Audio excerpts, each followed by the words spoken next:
be able to bring in. But the bottom line should be that the Marywell budget is retained and then used to either sustain working at the timber market and that aspect of the business, or it's used to supplement the wider sort of primary care offer for the public as well. So it gives us a few options to really engage with people and understand how we make it sustainable. Okay, thank you. Teresa, did you want to add to Simon's answer there?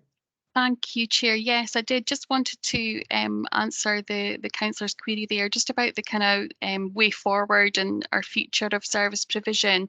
Our phase 2 or part 2 of our programme of work outlines quite a lot of ideas that we are following up since our establishment of the project team in May of this year. So I think it's fair to say that we've got a good idea in terms of our direction of travel. As I mentioned earlier, it's just a case of we're just kind of, working that through with the wider team in terms of how we see that shaping up. So, but we do have a fair idea there, and you'll see the list of kind of ideas that we have on part 2 of our plan. So it's just to highlight that. So thank you, Chair. Thank you. John, content with that, those responses? Yeah, thumbs up, that's good.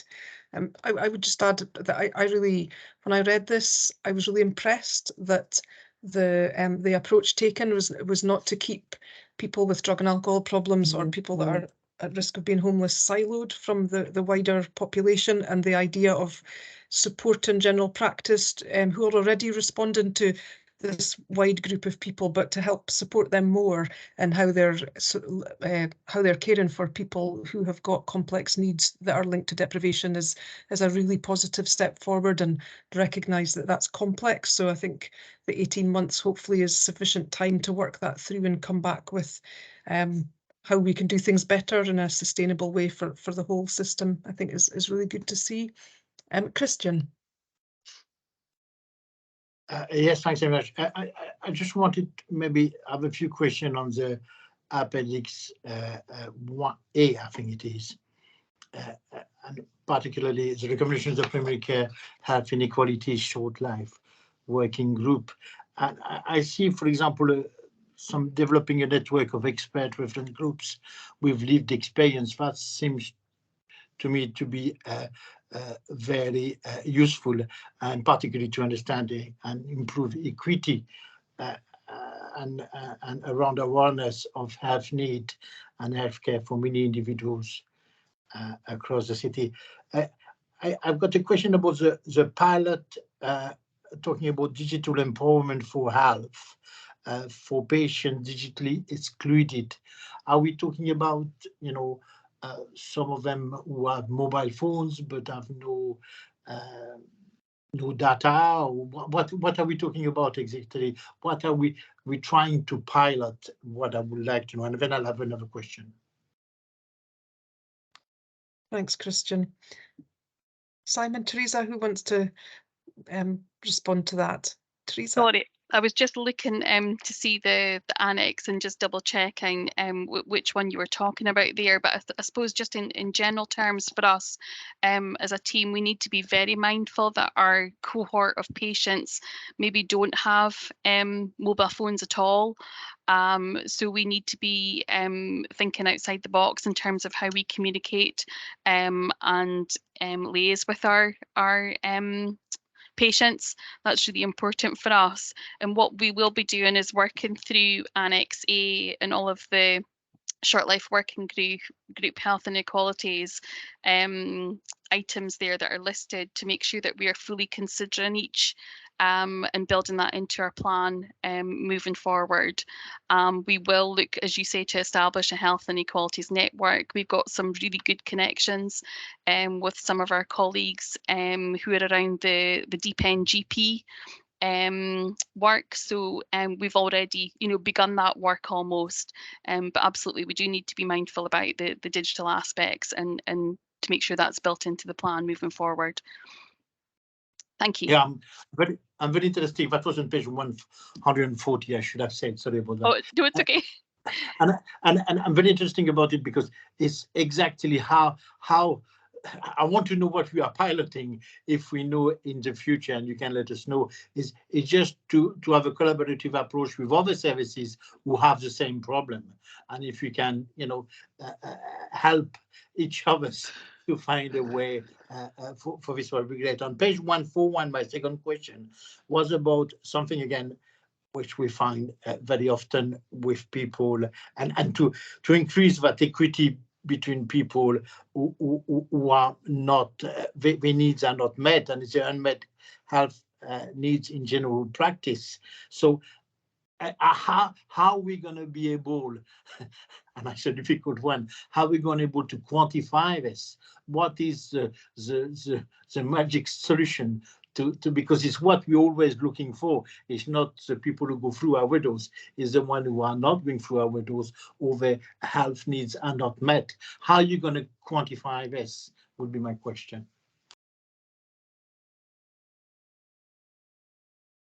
Thank you, First page Christian. 141. Page 141. Simon, are you coming in on that, or are you?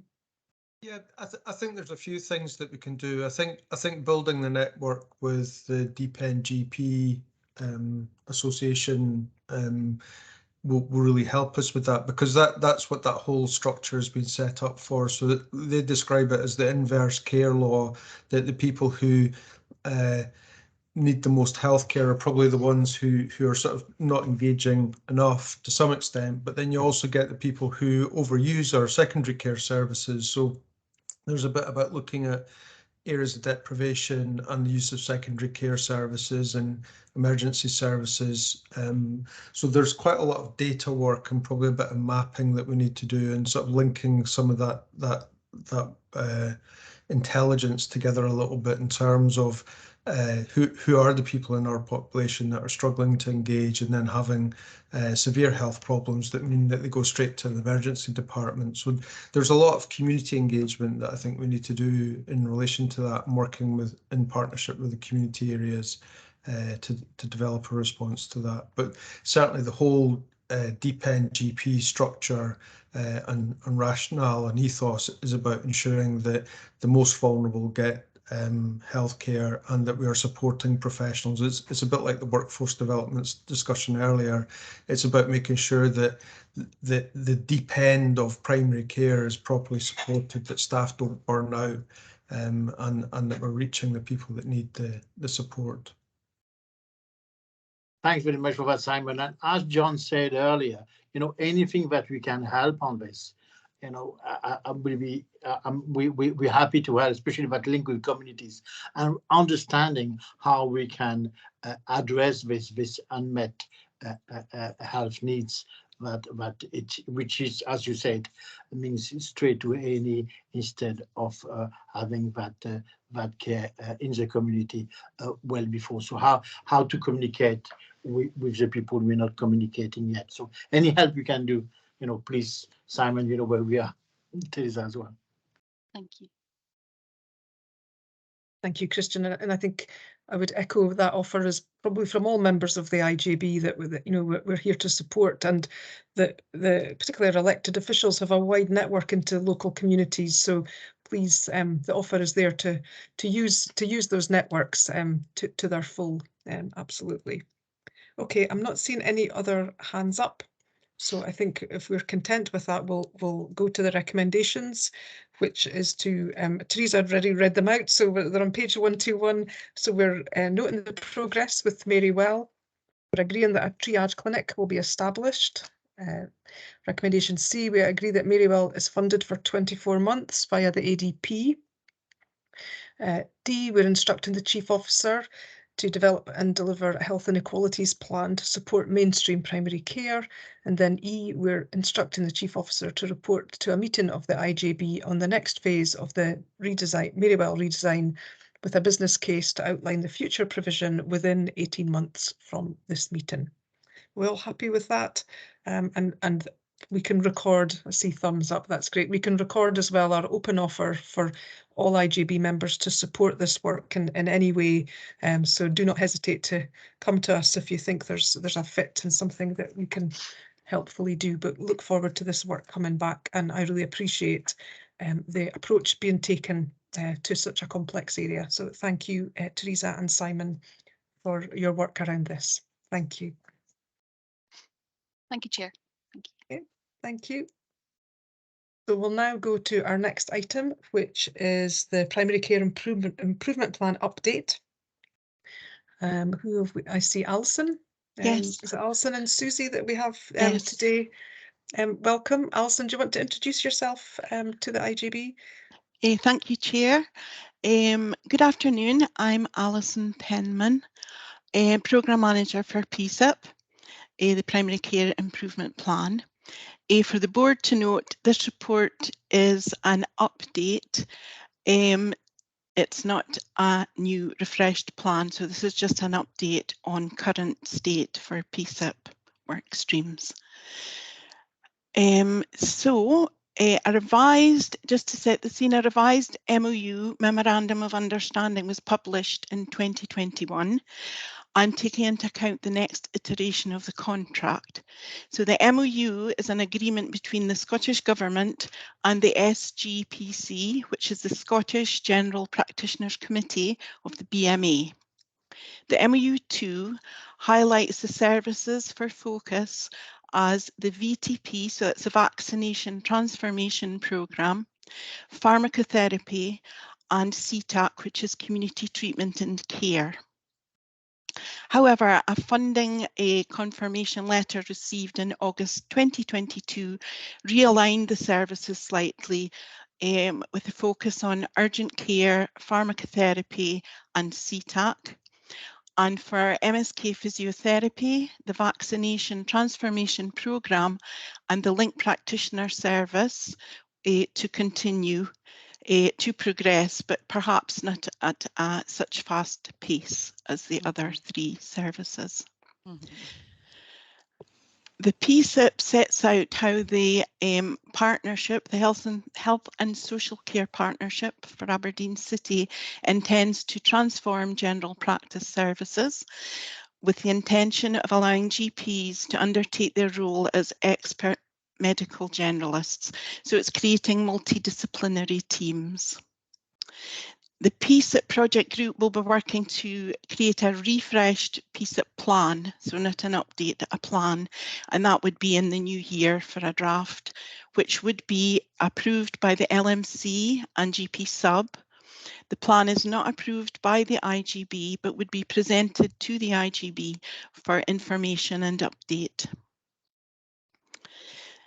Scottish Government fund this programme, this Memorandum of Understanding, and the funding is released in two tranches. Tranche 1 releases 70% or has released 70% of the funding, and Tranche 2 would be the remaining 30%. Tranche 2 is due to be released by the end of this year for this current financial year, 22-23. There are financial updates within this report for that you will have noted. And the financial updates and information has recently been submitted to the Scottish Government in the form of a tracker that the Scottish Government had sent to all boards. So we've just sent that in literally a few days ago, and that gives our updated financial position and forecasts. Engagement sessions. So moving on to engagement sessions, there's been a lot of investment in time with our GP practices in the city.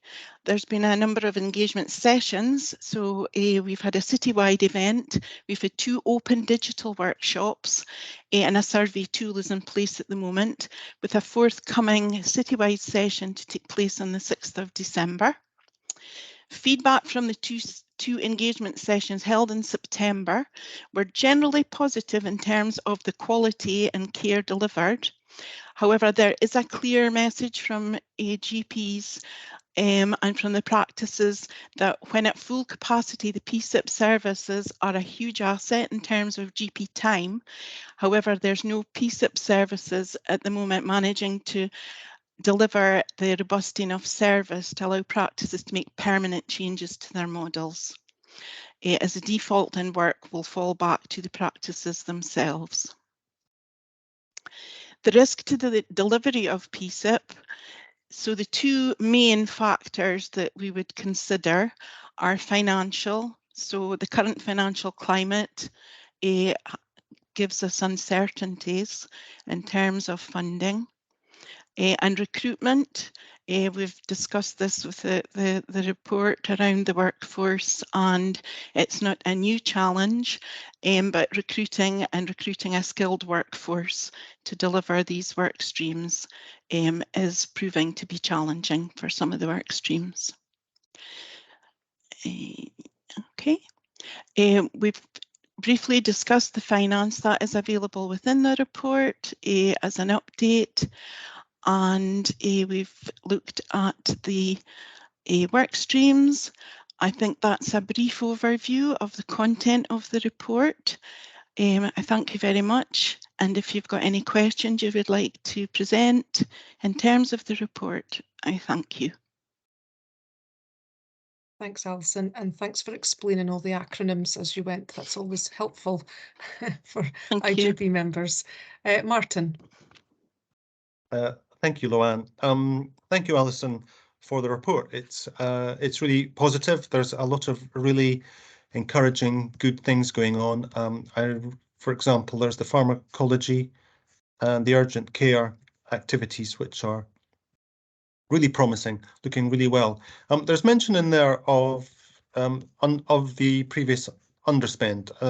I'm not sure if there's an ongoing underspend, and I just wondered if it was possible to have a little bit more information on that financial monitoring aspect. Okay. Is there likely to be further slippage or full expenditure? So it is a very emotive topic, and obviously the underspend was a bit of a sharp intake of breath, I think, at the time, and that's being kind and polite. I wasn't around it at the time that they announced that the part of the funding would include any underspend that any of the boards had. There's unlikely to be huge underspends or huge build-up of underspend going forward, but for Aberdeen City, we are putting in place a mechanism to monitor and manage this in the minutiae. We did actually discuss this at the GP sub meeting last week, so it warrants that, you know, we really need to be looking at this in the greater detail. Okay, thank you. It's getting attention. Thanks for that. That's reassuring. Thank you. Thank you. Thanks, Martin. John Tomlinson. Yeah, thank you. Yeah, can you just clarify what exactly the IJB is responsible for, given that we're just noting what other people are deciding here?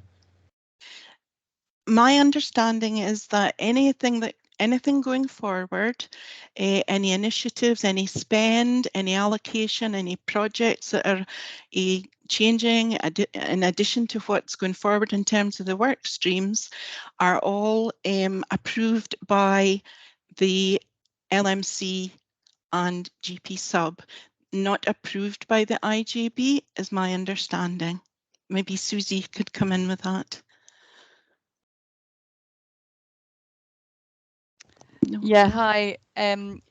So I think the IJB, obviously the budget comes in through the partnership and is delegated out. However, just because of the delivery of the PSIP is so attached to the contract itself, it goes via the LMC and GP sub, the local kind of subcommittees around how the spend is made, because obviously it's all around how we protect our GP services and ensure that we increase GP capacity. So it's managed and monitored through those bodies, if that makes sense. However, obviously the IJB has that oversight of the spend itself. So we report to you to give you an update on progress and give that sense check across the whole system.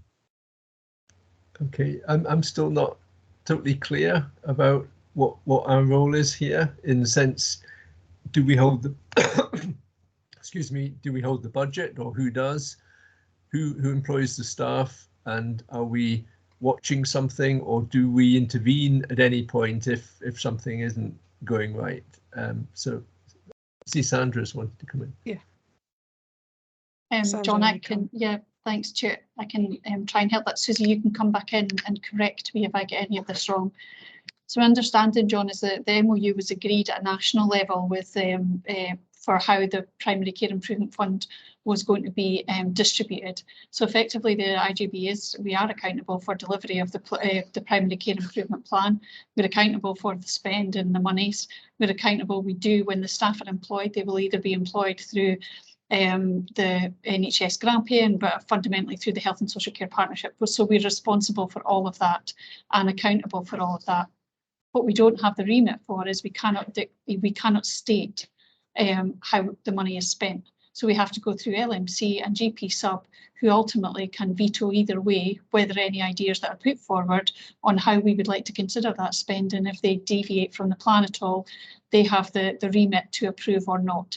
So yes, we hold all the accountability for it, we hold the requirement to deliver on it, but LMC and GP sub hold ultimately the ability to state how the funding is spent. Okay. Susie, would you confirm if that's... Yeah. That's a much better explanation of what I was trying to say. Yes, exactly. Okay, so for me, what that says about our accountability is that this can only go forward with their agreement. That's fine, and they can veto, but we still do have a role in making sure that the plan makes sense. So I am just curious as to whether we are simply noting it, or whether we are endorsing it, or what the legal requirement is. But it does feel like we do have an accountability around this, which the report would suggest we don't. I'll let Jess come in on that. Hi, sorry. I would actually need to go away and look at that, John, to be honest. I'm not that familiar with operational primary care things, and I probably need to chat with NHS legal colleagues as well around the legal requirements there, but I can certainly do that out with this and come back to you. Okay, I mean, I'm not dancing on the end of a pin here. I think it is important that the AJB is clear what its accountability is, and I think we're doing a bit more than just watching this. So if that could be clarified and brought back, I think that'd be helpful. Yeah, no problem.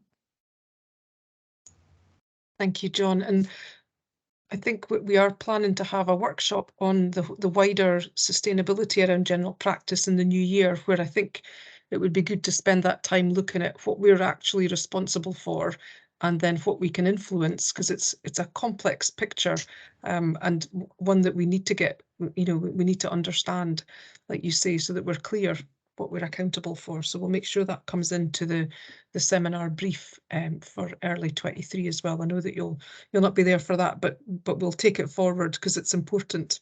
We need to get that clarity. Thank you, John. Sandra. Thank you. I don't know if my query is really relevant, but I just wanted to share that the one primary care service, which seems to have changed quite radically recently, particularly for elderly people, and it's come through in sheltered housing visits, is podiatry. And before, a nurse would come out and do people's feet in their homes, but now they're having to go to the surgery for that same service, that same treatment. And I just wondered if that was part of this improvement plan or not. I can touch on that a bit for you, Sandra. So the whole purpose of the plan is to release GP time. So podiatry, is under the podiatry service carried out by the podiatrist. So that wouldn't actually release any time for a GP to go and do other GP things. It would be my answer to that. It's quite simplistic, but it is a really important service. And I know from my time in primary care that, it was it was a very understated service, and yeah. Thanks, Alison. I see Lynn's hands up. Is it to come in on the podiatry specific question, Lynn, as well? Yes, just to add briefly to that, Sandra. So Lynn Morrison, lead for the allied health professions in the partnership, which includes podiatry.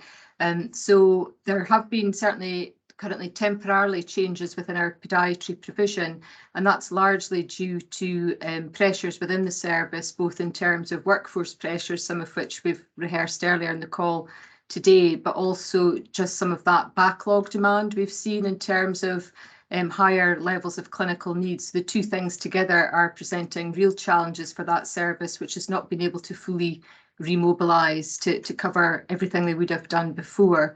However, it would also be fair to say that, you know, we've got a very much a sort of shared care type model, depending on what some of those needs are. So if it's around, for example, pressure areas, that may be work that community nursing or podiatrists undertake, and also along with our practice-based nurses as well. So there's quite a complex model, I guess, around some aspects of that type of care, as well as those that are very specific to podiatry alone. So one of the things we have seen as a positive legacy from the pandemic is increased joint working actually between our community nursing and podiatry colleagues, and that's one of the areas we've continued to try and prioritise despite those workforce challenges, as we introduced having some podiatry aligned working alongside the three locality-based nursing teams in the city to try and help manage some of that demand.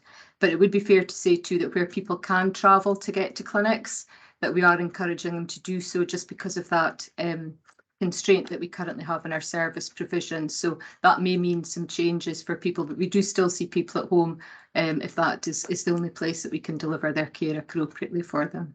Hope that helps with your query. Thank you, Lynn. That's great. So I'm not seeing any other hands up, so I think if we're content for now to note the content of the report as an update on current progress, but we'll also note the action that Jess is going to take away around looking at just getting us clear on the legal position around PSIP accountability to the IJB, so that we're absolutely clear on that. And we'll also note that we're going to have a seminar on the wider GP sustainability report findings in early 2023 for our IJB members. People content with that? Yeah, okay, good. We'll agree that recommendation. So we're on now to our final paper for this meeting, which is the Rosewell House travel plan. Is that Fiona? Thanks, Luann. Welcome, Fiona. Thank you.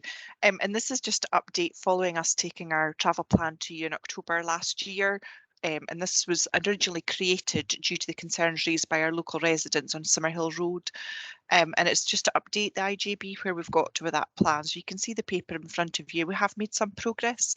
Not everything that we tried and tested has been implemented successfully, like the e-bikes, but there has been some changes. And I guess I would like to thank our local authority colleagues for working with us around about the restrictions that have been placed, because that was the biggest concern, was about the residents' safety getting out onto Summerhill Road. So we've worked with our local authority colleagues around about that, and they've now got double yellow lines extended across their drives. And certainly since that has happened, actually we've had no complaints from the local residents since that happened. So I guess it's really just to see where we've got to. This is I'm happy to take any questions on it. I think, you know, we are always going to have a challenge with our staff using their cars to get to work. That's how the majority of them still choose to get to work. And some of that is for convenience because they move across sites. So they're not just based in Rosewell, they'll go to different places, different locations across the town. So there's some challenges that are ongoing, and we're continuing to work with the teams just to get them to consider other options. But as I say, the main purpose of this back in 2021 was due to the local residents, and I'm glad to see that that has improved for them. Happy to take any questions, Luann. Thank you, Fiona. Christian. Yeah, I think so. Thanks very much for the report, and I think that the use of e-bike has been rejected by employees, and I can understand why if you have to cross North Anderson Drive. On that wider issue, this big issue, e-bikes and now across the city, is there something we are thinking about of trying to encourage our staff all across the city to use that network of e-bikes? Is there some encouragement for people to use them, or have we had some feedback already about that? So I'm not Thanks, sure if the, Christian. sorry, just barged in, Luann. No, Sorry that's about that. fine. I was just going to say, Fiona, if I'm understanding correctly, Christian, this is quite a new scheme that's been introduced for the e-bikes. So there's a much wider network than we've ever had before in the city by City Council. So yeah, I'm right in thinking that. Fiona, I don't know if that's been discussed with the staff there. So it certainly has, and as Kristen said in the report, so we purchased an e-bike to use, which we've returned because it was just not utilised. And I think probably with our virtual life that we're still working, that very hybrid model probably contributed towards that, because I think a lot of stuff that people would have moved around for now would have been meetings, whereas we can still do that virtually. But I think we have considered it from a nursing point of view about, is there an opportunity, because we do thousands of miles a month across nursing services, and moving to locality working did reduce that significantly, but there is still a lot of miles travelled. But a lot of the feedback I get is because of the kit that they require to take, like scales to weigh babies and the amount of dressings and such like, that would be a real challenge from the nursing aspect. And I'm sure some of my HP colleagues and other would also say that because of the equipment that they require, that would be a real challenge. But I'm happy to be corrected. Thank you. Thanks, Fiona. To be fair, there are some e-bikes who have got that equipment. For example, I'm on the board of CFINE, and we do deliver now with a e-bike. So maybe something to look in the future and to encourage. I use an e-bike myself, not every day depending on the weather, but it's maybe something we should encourage and maybe advertise that the big issue e-bikes are now available for people just to commute will be a good idea. Thanks, Christian. Yeah. Mike. Thanks, Chair. Yeah, so already through a travel oversight group, etc., uses like e-bikes and that is encouraged. Nay in that particular ones, because as Luann, as you said, Kim, that is reasonably new, but it does come down to a couple of caveats within that. The majority of nurses and AHPs have got delicate equipment that is to be transported, etc. It's not often that it actually fits. Where I've seen these here at Summerfield, and actually, being honest, at this time of the year, I wouldn't be wanting to take the responsibility for or staff travelling, not just because of the erratic nature of drivers, but because of the weather. We are short of staff as it is. I wouldn't want to add to that, etc. And although it is something you might encourage for some during better weather, etc., as I say, the traffic volume between sites is actually considerable. I would be loath to be responsible for saying to a staff member, please tack that. And I speak as a motorcyclist, so I already can have these out to kill me. But I still wouldn't be wanting, I wouldn't be wanting to take that responsibility, Christian. I think it's a nice idea, but I'll be honest, I think it's a practical idea. More good for the board to maybe look at if they can help contribute to the shuttle bus reactivation, and whether we could use something along that sort of lines, because I'm very sure we could, even if it wasn't an electric shuttle bus, we could get a hydrogen or something and use it between certain sites. Just a thought. Thank you. Thanks, Mike. That's a good suggestion. I think that it's good to see this report coming back, Fiona, and really pleased to hear of the positive progress. The key bit for me is that there is a staff wellbeing group at Rosewell who will be very much, they're the ones who will know what's going to work for them. So I think as long as travel is on their agenda and they're talking about it, it might be in the summer they want to do it sometimes, or it might be part of a getting fit for your summer holidays or whatever, but that would be for the wellbeing group to decide themselves what's going to work for them. And Mike, happy to pick up the point about shuttle bus availability after this meeting. with you. John Cook. Yeah, thank you. A couple of minor points. Fiona wouldn't have been aware of this, but I'm aware of some complaints from residents on Summerhill Road about parking. I think so it would be good if we could remind staff to park considerately. Having said that, it might be one of those situations where someone sees someone parking on double yellow lines, assumes it's someone from Rosewell, when in fact it could be someone completely different. So there's that issue there. But if we just kind of gentle reminder to staff, that would be good.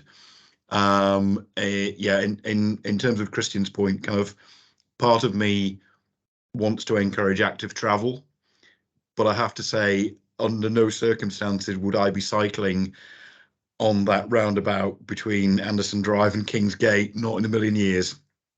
That was it. Thanks, John. Fiona.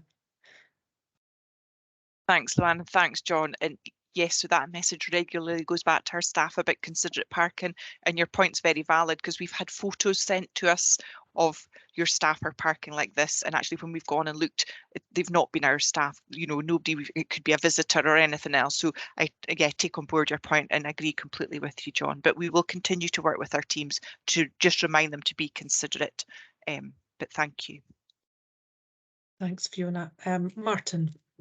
Yeah, I don't want to prolong this. It's in the area I represent. I'm very close by. There's a very compromised roads junction with a shop in the corner and a zebra crossing that is at quite an unusual angle.